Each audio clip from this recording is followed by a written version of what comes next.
Сайн байцгаана уу? Өнөөдөр та бүхэнд 2014 онд гарсан Dracula Untold гэдэг үнэхээр гоё цусрагчтай киног ярьж өгье. Миний үзсэн хамгийн гоё цусрагчтай кино гэж юу нь боддог. Та нарт маань таалагдана гэж найдаж байна. Ингээд киногоо эхлүүлцгээе. Христийн 90 үе 1442 он. Туркийн султан цэргийн хүчээ зузаатгахаар Трансильваны мянган хөвгүүнийг боолоо болгон авчээ. Тэдгээр хөвгүүд харгас хэрцгийгээр энэрх сэтгэлгүй алуурчин болон бэлтгэгдэж байв. Тэдний дундаас нэг нь хамгийн харгас дайчин болон өссөн бөгөөд нэрийг нь сонсмогц бүхэл бүтэн айрам ухардаг байлаа. Цуст Блад, Логийн хүү. Өөрийн хийсэн гим нүглээ ойлгон өнгөрснөө булшлаад Трансильванда инх тайвныг тогтоохоор эргэн иржээ. Албад харьяатууд нь түүнийг хан хүү гэж дууддаг, харин би түүнийг аав гэж дууддаг. Харин дэлхий дахинд Дракула гэдэг нэрээрээ алдартай гэж нэгэн хүү өгүүлж буйгаар кино эхэлнэ. Ойн гүнд голоос нэг хүн араат нь самардуулсан гэрэлтэй дуулга олсон гэснийг хан хүү хүмүүстэйгээ ирж шалгаад энэ нь Туркийн тушуулын дуулга байна. Гэхдээ тэд хизээш ганцаар ордоггүй гэд дуулга урсгал туугдаж ирсэн бол хугархаа соёо гэх уулнаас ирсэн гэж үзээд хан хүү 2 хүнээ аваад тушуулуудыг олно хэмээн уул руу явдаг. Тэд ууланд гарч ирэхэд харанхуй агуй байх ба тэндээс нь сүрэг сарсан багуухаа нисч гарч ирсэнд туршуулууд тэднийг дотроо сүргэлсэн гэж үзээд тэд бамбар хасаан тотгош оров. Гэтэл тэнд дүүрэн хүний бутарсан яснууд байлаа. Тэнд тэднийг ямар нэг зүйл ажиглаад байх ба удалгүй дайрч 2 хүнийг нь нүд эрэмхийн зуур хөөс тэмтэрч ханхуу руу дайрсанд ханхуу хоош унж сэлмээрээ өөрийгөө хамгаалан амьдулдаж чадна.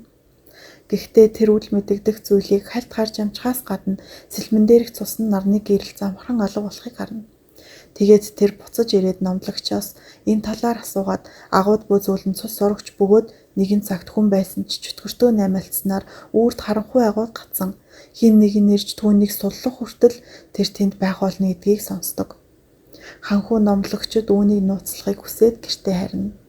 Эхнэр хүү хоёртоод тэрвэрч үнсээд их л жаргалтай гэр бүл байна.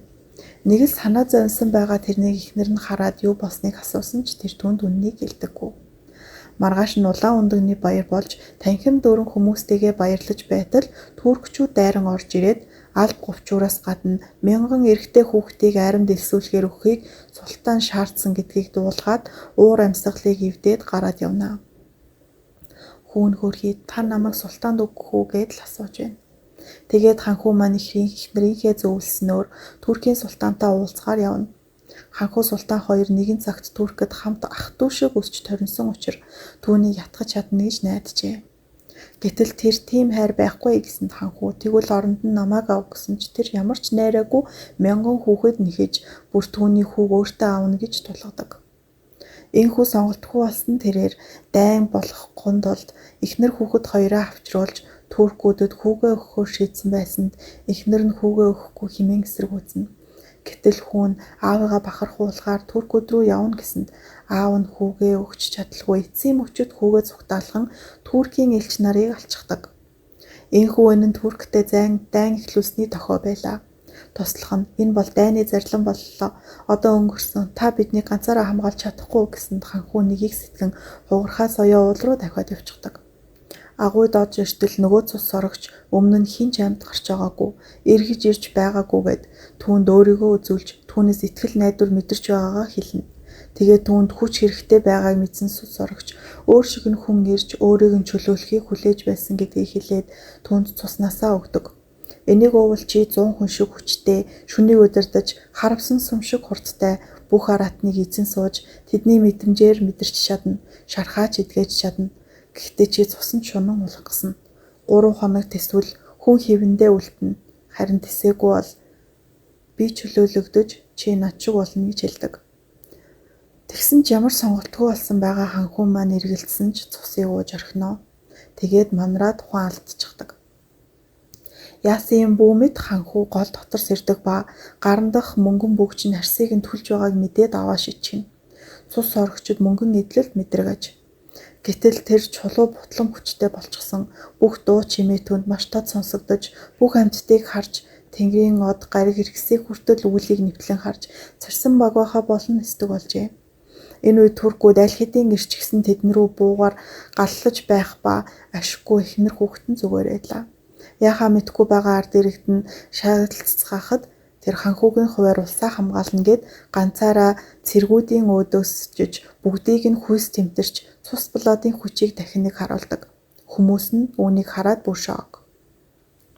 Тэгээд султан илүү их хүчээр дайрахыг мэдэж байгаа тэрээр бүгдийг нь өндөр уулны оройдох сүм рүү нүүхийг тушаана.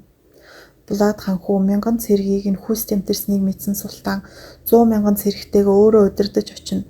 Түүний толгойг жадандаа зоогоод хүүг нь хажуудаа дагуулад явна гэж байна. Ханхүү маань аль хэдийн цус хүсээд эхэлжээ. Их нэртэйгээ унтахыг оролдсон боловч түүний хүзүүнээс золтойл хатсангүй бие бариад гараад явчихдаг. Явсаар ойд эртэл нөгөө голоос анх дуулга болсон тэнмэл гэмээр хүн түүнийг дагаад ирчихсэн байдаг ба ханхүүг дагаад байгаа сарсан багохонуудаас болж түүнийг цус сорогч гэдгийг мэдсэн бололтой. Үйлчлэгийг минь зөвшөөрнүүгээд аяганд цусаа юулээ дуулахыг оролдоход ханхүү уурлан түүнийг хөөж явуулна. Харин түүний толгойд өнөөх цус сорогчийн цусыг нуу намайг чөлөөл гэх үг сонсогдсоор байлаа. Өглөө султан ирээд тулааны талбарыг харахад бүх цэргүүдийг нь сүлбээ тавьчихсан нэг цэргээр нь таныг энийг хараад баярлна гэж найдаж байна гэж хэлүүлсэнийг хараад султан бүр шатаж дотроо дэлбэрэх шахна. Харин ханхуу шалан дээр чичрээд хөвтөж байдаг ба эхнэр нь түүний хүзүүндээ зөөсөн мөнгөн бүгчэнд биеийг нь түлж байгааг хараад тахстаа давтал шархан тэр дороо идэхсэнд бүр гайхаж шоконд орно. Аргагүй ирэхэнд ханхуу маань түүнд юу болсон гэдгээ харуулж 3 хоног л тэсэх хэрэгтэй гэдгээ хэлнэ. Хөрхийн эхнэр нь түүнийг бууж өгвөл яах вэ гэхээс санаан зовдөг. Тэгээд нартаад явж чадахгүй учраас тэр эхнэр хүүхдээ болон хүмүүсийг төрүүлээд сүм рүү явуулдаг. Гэтэл султааны цэргүүд аль хэдийн мэдээ тэднийг ойд бүсэлсэн байдаг ба тулаан эхэлнэ. Ханхүүгийн туслах нь харин эхнэр хүү хоёрыг нь хамгаалан авч явж байтал турк цэрэгт сүлбүүлчихнэ. Нар жаргахтаа зэрэгтээд гарч ирсэн ханхүүч яаран ирээд эхнэр хүүрүүн дайрч буй нөгөө турк цэргийг алдаг ба туслах нь шархаа даалгүй нас орно. Тэгээд нөгөө сүмд ирцгээгээд туркуудын дайралтад бэлтгэж эхэлдэг. Харин султан ханхүүг чөтгөр болсон гэж айцгааж байгааг нь цэргүүдээсээ сонссон болохоор цэргүүдтэй түүнийг харуулж айлгахгүй тул бүх цэргүүдийнхээ нүдийг боогоод яваад очиноо.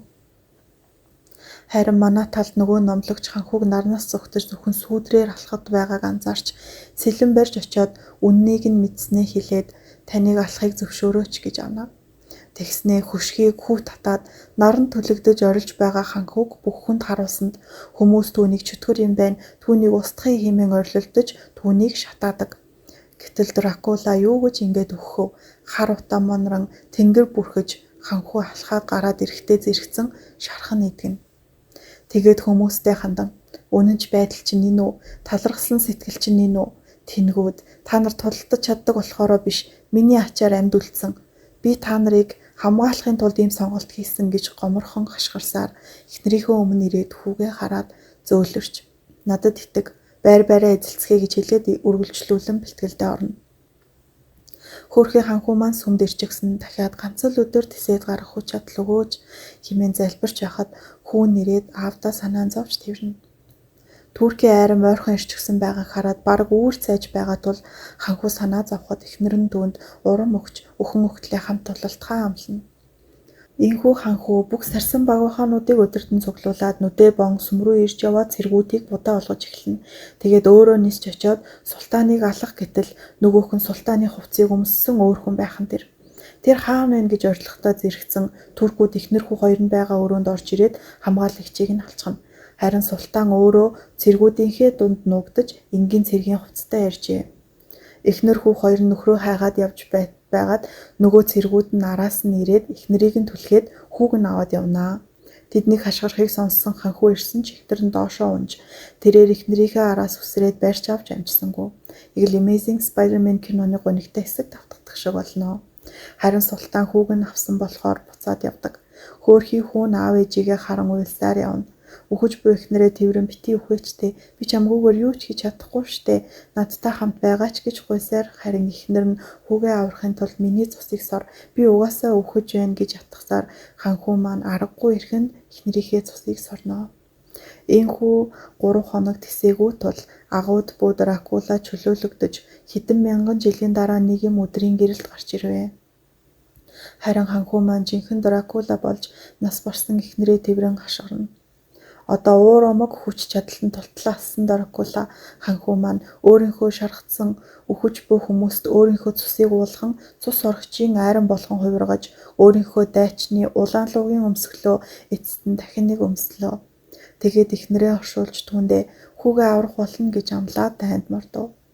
Цахилгаан цагсан харанхуй тэнгэрийг захирсаар ханхүү маань цус орогчийн айрамтайгаа Туркууд руу дайрч хүйс тэмтэрч эхлэв. Тэгээд өөрөө султаныг алхаар асарт нь орж иртэл султан аль хэдин түүний цул талыг нь мэдчихсэн цэвэр мөнгөн сэлэм хуйг дуулга өмсөд мөнгөн зооснууд овоолоод дээр нь зогсчихсон хүлээж яадаг. Ханхүү маань хүүгээ аврахын тулд амиа үл хайранд хүрдээ тултавч мөнгнөөс болж хүч чадалгүй болж байв. Аавыгаа өгөх гэж байгааг харсан хүн хашгирсаар эцсийн хүчээ шавхан сарсан багвахаа болж босч ирээд султаныг өөрийг нь сүлбэн намайг одоо Дракула гэдэг болсон чөтгөрийн хүү гэж хэлээд түүнийг хазаж цусыг нь сорж алдаг. Хүүгээ дагуулсаар гарч иртэл цус сорогч айрам нь Туркуудээс нэгийг ч үлдээлгүй устгаж. Гэвчтэд түүний хүүг л үлдсэн гээд хүүгийнхэн цусанд шунан тойроод ирэх үед нөгөө номлогч загалмай бариад гараад ирсэнд бүгд загалмайнаас айн ойртож чадахгүй байв. Тэгээд ханхүү хүүгээ өөрт нь өгөхийг хүсэнд ханхүү хүүгээ түүнээс холдож болохгүй шүү. Аав нь хүүгээ үргэлж хайрлана гэд хүүгээ уйлуулсаар түүнд өгнө. Тэгээд тэнгэр рүү харж бидний хүү аюулгүй боллоо гэж хэлээд тэнгэрийг цэлмүүлж бүх цус сорогчдод наран түлэгдэн хүцгээж ханхүү маань өөрөө ч түлэгдэн хүүгээ сүүлийн удааныг хараад газар дуннаа. Энэ явдлын дараа хүүн хаан ширээг авсан ба Туркууд хизээч Европод эзэн сууж чадаагүй юм. Ханхүү Влад Дракула баатар ир байсан. Гэхдээ түүний нэг ч зураг хөшөө байдаггүй. Би бол түүний өв залгамжлагч, түүний үйл хэрэг харанхуй шөнийн дараа нар дахин манддаг гэдгийг надад сургасан юм. Хэрвээ зүрх сэтгэл нь хангалттай хүчтэй бол сүнс нь өдөр бүр дахин төрдөг. Нэг амьдралаас нөгөө амьдралд, нэг үеэс нөгөө үед үрд. Ингэж өгүүлэхтэй зэрэгцэн Дракула өнөөх ойд өөрт нь цусаа өгч байсан хүний цусаар дахин амилнаа. Үзэгдэл солигдоход орчин үе болжээ. Дракула ханхүү маань өөрийн их нэртэй усны тусал шиг адилхан эмэгтэйг олж хараад анхны харцаар шууд дахин дурлаж түүнийг дуртай шүлгээр нь уяраан танилцсанаа. Харин тэр хоёрыг өнөөх хөгшин Дракула асан маань ажиглаад сууж байдаг ба тоглоомоо эхлүүлцгээе гэж хэлээд кино дуустдаг. Тиймээс энэ кинон дараагийн анги байгаа гэж би боддог байсан ч одоо болтол хийгдэг байгаа. Киног маань дуустал нь сонссон баярлалаа. Та бүхэн манай сувагт лайк, subscribe дараад дэмжээрэй. Мөн дэмждэг бүх хүмүүстээ маш их баярлалаа. Дараагийн киногоор удалгүй уулзцгаая. Баяртай.